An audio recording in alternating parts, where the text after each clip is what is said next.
Having success working with a dog really hinges on understanding how they think and working within it. So dogs are pack animals, and in a pack there's a hierarchy. If I'm above you in that order of life, then you owe me respect. If you're above me, then I owe you respect, and it's that simple for a dog, okay?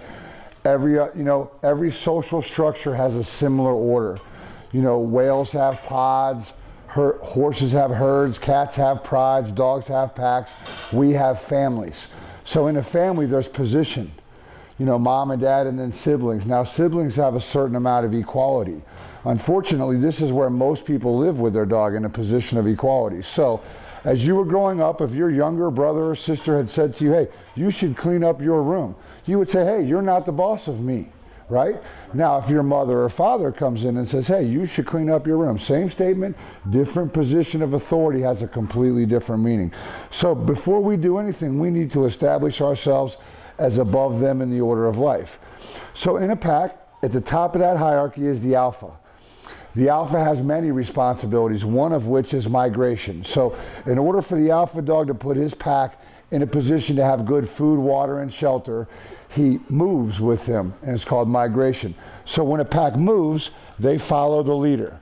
What I want to do is I want to put myself in as many roles that the leader holds in a pack as possible. And so I'm just moving. And anytime he wants to run out, I'm giving him leash and going the other way. Good girl, Zoe, right? Good girl, Zoe. Good, and I'm just moving. Good, and even though Zoe's a little nervous, being firm with her is the way to help her.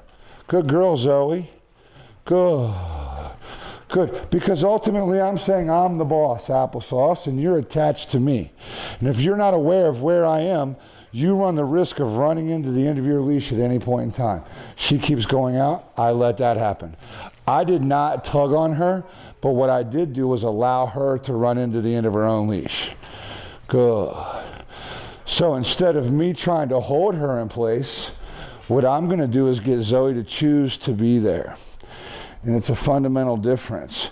The minute I start trying to impose my will on her, she's just going to fight and struggle. What I'm doing is shaping her choice-making processes. Because I could hold Zoe right next to me, and I could make her heel, and then I could push her butt down and make her sit. But I can't make her see me as a boss, and I can't make her pay attention. These are two things I have to get her to choose to do. And so this little game of follow the leader is the first step of the process to get the dog to choose to begin to pay attention and see me as leader. Good girl, Zoe. Good. Because again, the secret is understanding how a dog thinks and working within it. So first I have to be the boss. Next I have to hold their attention. Good girl, Zoe. Then I can work on shaping other choices. Zoe, come. Good girl, yay. Very good girl, Zoe. So now, something new's happened in the room, I go right after it. She goes out to see, I allow that to happen. Good. In a pack, you don't run on out past the leader. You follow him. And so that's what I'm establishing. I'm the leader, follow me. Good girl, Zoe. Now, once I get her to follow me and choose to pay attention, this little sit thing is going to become easier. Zoe, sit. Now she's saying no. I'm going to insist a little bit. Zoe, sit. Zoe, sit. Good girl, Zoe. Good girl. Your basic obedience, to walk nice on a leash without pulling, to sit, to stay, to lay down and stay, all while you're on a leash and I'm standing right next to you, are the most basic choices a dog can make. If I can't get the dog to make the most basic of choices consistently and dependably, there's no reason to be surprised that choices above that are difficult. So for example, if I can't get this dog to mind beautifully on a leash, I wouldn't be surprised at all that when I reached down and took the leash off of her, all this would go away. Right, sit. She didn't become instantly less intelligent. What she's saying is, hey, now you can't do anything. Good girl. So since I understand that, I wouldn't reach down and take the leash off and still expect her to mind. It's a step-by-step, precept upon precept process. Heel. So your basic obedience, when it's done properly and formally, lays down the foundation for all learning and training. Good girl. Very good. Good girl. Sit. Good girl, Zoe. Heel. Good girl, Zoe. Sit. Good girl, Zoe. Heel. Good. So you can see slowly but surely I'm taking ground. Good girl, Zoe, and she's getting better and better. Good. Other than myself, she's never listened to. Good girl. Good. Good. And see, anytime attention becomes a problem, then movement becomes the answer. Good girl. Ah, very good girl. Good. And see that little turn around the wrong way? She knows what she's doing there. Good. Good. That's just her way of trying to do things her way. Good. Good. Very good girl.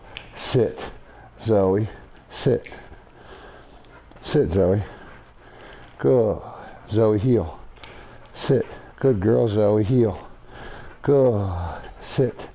Good girl, Zoe. Heel. Good. Sit, Zoe.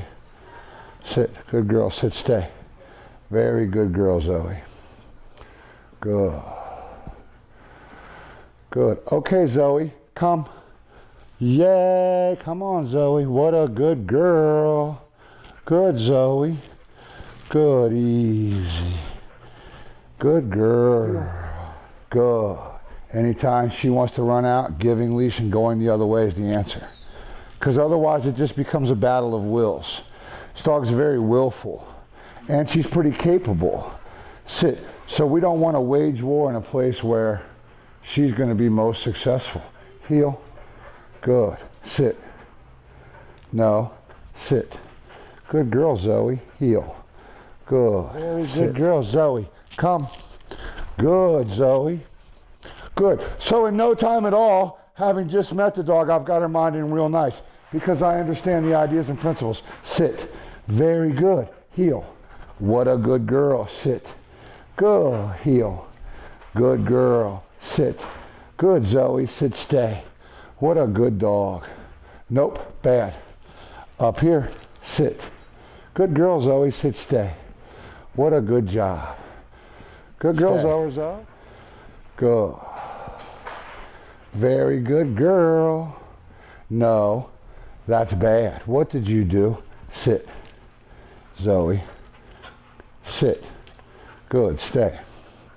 Good. Okay, Zoe. Come. So as a leader, I have to be willing to insist just a little more than they're willing to resist. Nobody likes correcting.